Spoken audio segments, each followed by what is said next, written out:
everyone, I'm Chef Yvette, and today we're going to be making some buttercream. This type of buttercream that I'm making is different from all my buttercream. So this is just going to be plain butter. I have 2 sticks of butter, and I have my powdered sugar.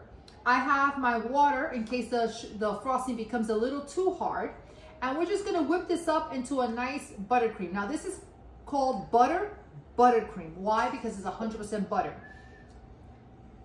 When you make this buttercream, your cake has to go in the refrigerator. This will melt at room temperature. Your frosting will melt, so it's not easy to decorate with. Normally, when I decorate for cakes, I use high ratio shortening, which is a brand called Sweetex, which is absolutely phenomenal. It's made out of soybean, and it has emulsifiers that will hold your buttercream, keep your cakes fresh on the counter, and also is excellent to decorate. That's another video that I've already posted in making frosting. But today we're just going to make plain buttercream. So I'm gonna go ahead and I'm gonna be dividing this batch into 3 little batches. And we're gonna be testing 3 different flavor liquors because I've been wanting to do this for a while.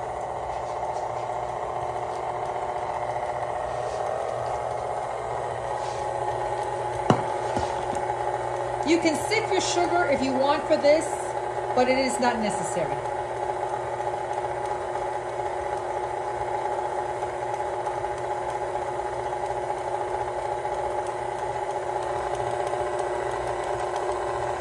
You want to add your sugar slowly, of course, because you don't want to make a mess. This is powdered sugar, 10x, confectionery sugar, powdered sugar, and 10x sugar is all the same thing.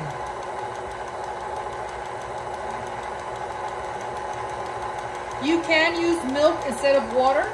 Again, the more dairy you put in your cake, the reason why you have to leave it in the refrigerator before you cut the cake and after you cut the cake.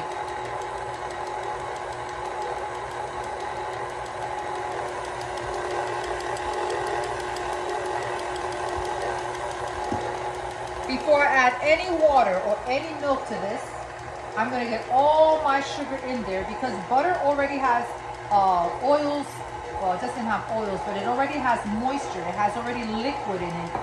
And all that moisture in the butter has to be incorporated into the powdered sugar.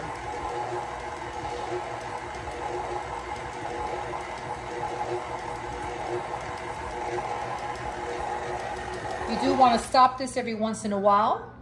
And you want to scrape the bottom so you can get all that incorporated. Okay, so we've had our final water, and I'm going to show you the smoothness now of this frosting. So you see it's much smoother now. But remember what I said before, we want to make sure those bubbles are not on there. And so you see now when I smooth it out, there's still a few bubbles. That means we have to whip it a little bit more. But it is smoothing easier to frost a cake. So frosting the cake is a different consistency than decorating. Always remember that. You're first going to make your decorating consistency, take out whatever you have to use to decorate, and then you're going to water down the rest of it to get it to your frosting consistency. We're going to whip this up a little bit more. That's number 2 right there. I'm going to add just a teeny bit more water. Teeny bit more water there.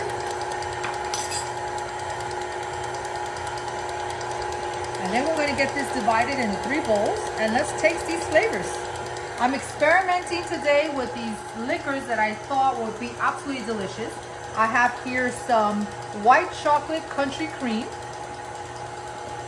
I have here also Irish cream, which I tasted in 2 different restaurants, and it didn't have enough Irish cream because it did not taste anything like Irish cream. And then I'm going to try this butterscotch liqueur.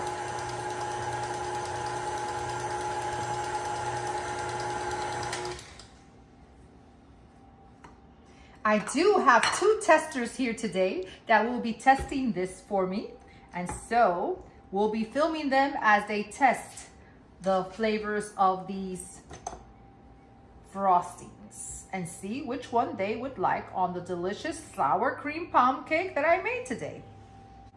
So remember, when you're using liqueur, especially in frosting, you don't want to use so much that it becomes an alcoholic drink. You want to be very subtle with the flavor so that you can taste it, but it's not like a drink, like a shot of whiskey or a shot of rum.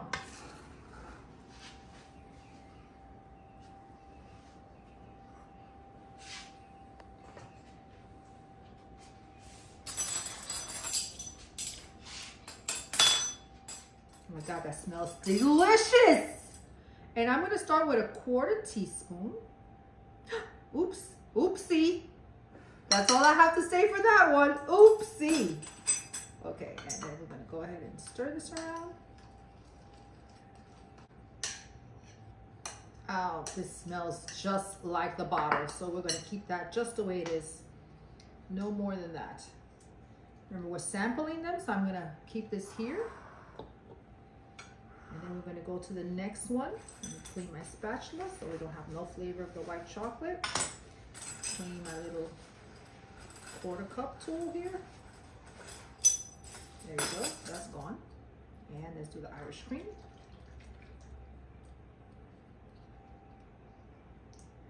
Wow, this is delicious as well. Now, Irish cream looks almost like coffee. And we're going to do a little bit more than a 1/4 teaspoon. I'm going to do a 1/2 teaspoon for this one because, again, I've tried this at other places and you couldn't taste the Irish cream in the frosting and you couldn't taste it in the cake. So I don't know where they went wrong, but I think you're going to be able to taste it in mine. Now, because it has like a coffee color, it is going to turn your frosting a dark beige. So, of course, the more you use, the darker it's going to become. This doesn't smell like Irish cream at all. I am not going to put more until it gets tasted. We'll taste it first and then we'll see if it needs more. But you can't smell this one. Nope. No aroma whatsoever.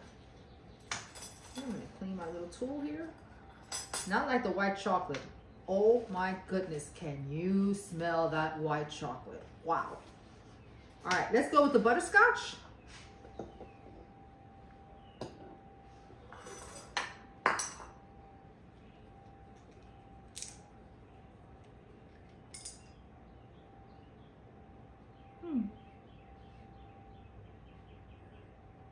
So if you grow up like me, you know that there is butter rum and then there's butterscotch. Butterscotch, you know, those yellow candies that you would eat as a kid like I did.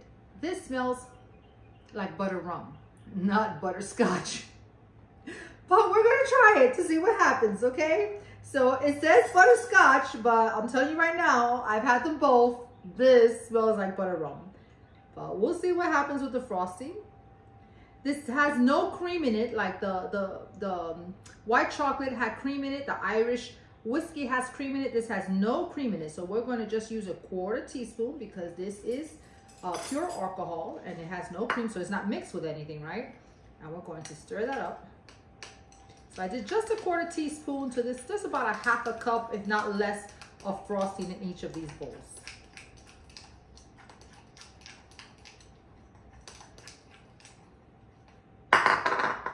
You can smell the butterscotch. Maybe because the bottle's open, I'll tell you. Yeah, you can smell the butterscotch. But I'm gonna put a little bit more in there because it's very subtle. And I want my testers to really taste it.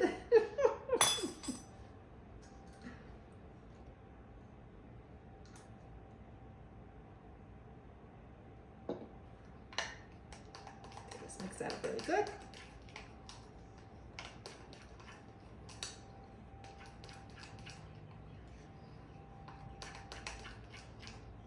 Okay, I'm gonna get some spoons and get my tasters to come over here and taste for you. In just a second. Okay, so I have my testers that are very shy, my family members. You're only going to see their hands and you're going to hear their opinions. They don't want their faces on the camera because they have no makeup on today. And so I would like for them to start with the butterscotch, please.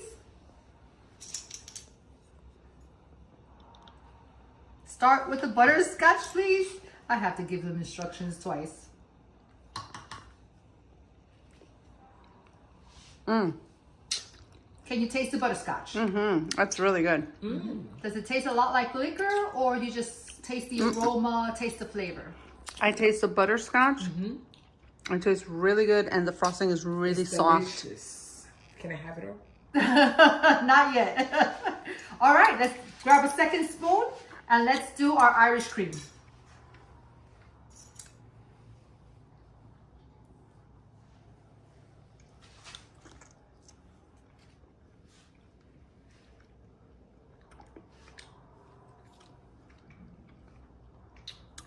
I don't taste it too much. Okay. I know there's a flavoring in there, but I can't make out it's the Irish cream. Okay, so let's take this one to the side and let's pour some more in it. Let's go ahead and use a new spoon for our white chocolate. And I'm gonna put some more Irish cream in this one.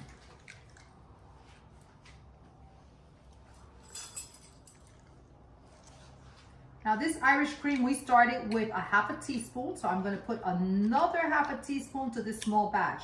So I'm telling you now, if we get the flavor that we're looking for in the Irish cream, when you make this, you're going to have to use a lot of the Irish cream to get the flavor. So let's see if we can get the flavor we're looking for. But now for the white chocolate, can you ladies tell me what you think? I couldn't taste it either. You couldn't taste the white chocolate? Okay. So My favorite is the first your one. favorite is the butterscotch, and that's a liqueur. These are creams. So let's go ahead and do some white chocolate and the white. Do some more white chocolate in the white chocolate, and you ladies can taste the Irish cream for me again. All right. So again, so this is about maybe a half a cup of frosting to 1 whole teaspoon of Irish cream.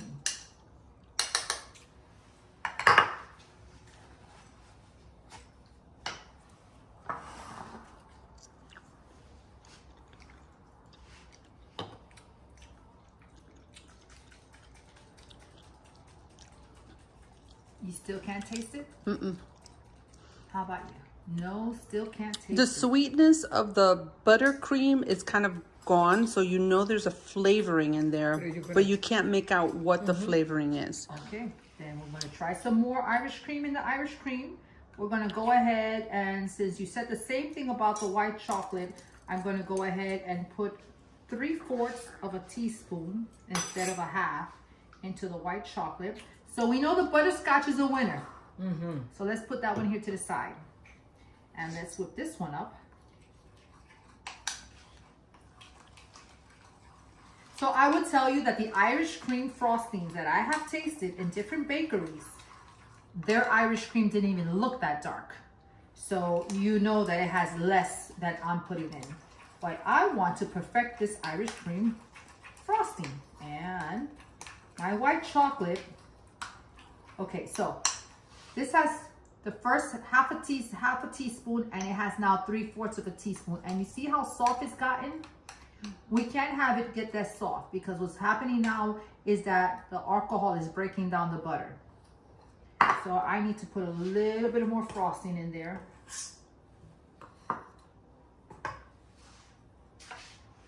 And so come closer so you can see the frosting starting to gloss. That's the frosting breaking down due to the liquor.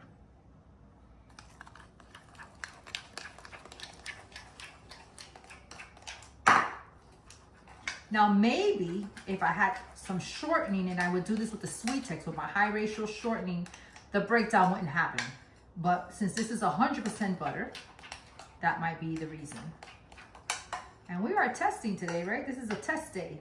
All right, so I'm gonna bring this one over here. You guys can go ahead and taste this one again with the white chocolate. I'm gonna go ahead and do some more Irish cream in this one.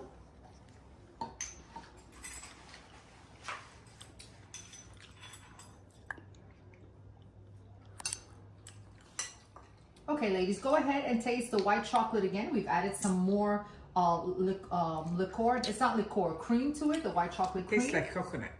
It tastes like coconut to you? Okay. And what about to you?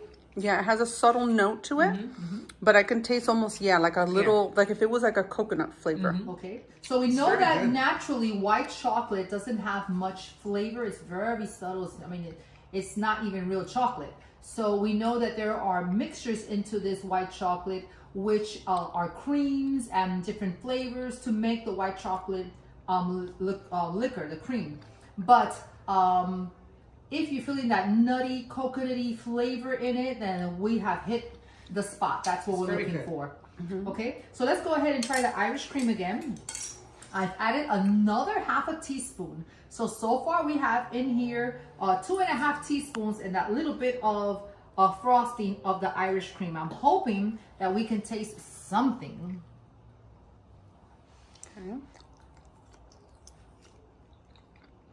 Okay. Oh yes. I taste it now. You can taste it now. What does it taste like? It tastes like Irish cream. Perfect. Okay. So if you're making the Irish cream frosting at home, you are going to use a lot of liquor for that. And I'm going to say go slow always when you're adding your flavors, but make sure that it tastes like the product that you say that it tastes. I've done Kahlua frosting, which is absolutely phenomenal, and you can taste the Kahlua 100%. I've also done orange liqueur frosting. Now, liqueur is different, remember? Liqueur has no cream, it's just alcohol. And so the winner today was the butterscotch frosting, right, ladies? Yes. They love the liqueur of butterscotch, but I also have tried the, it's an Italian brand, it's called Lemonisio, which is a lemon liqueur vodka, absolutely phenomenal in frosting. So I hope you enjoyed this episode of our different flavors of frosting, and join me in the next one. Always press subscribe or like and share this video.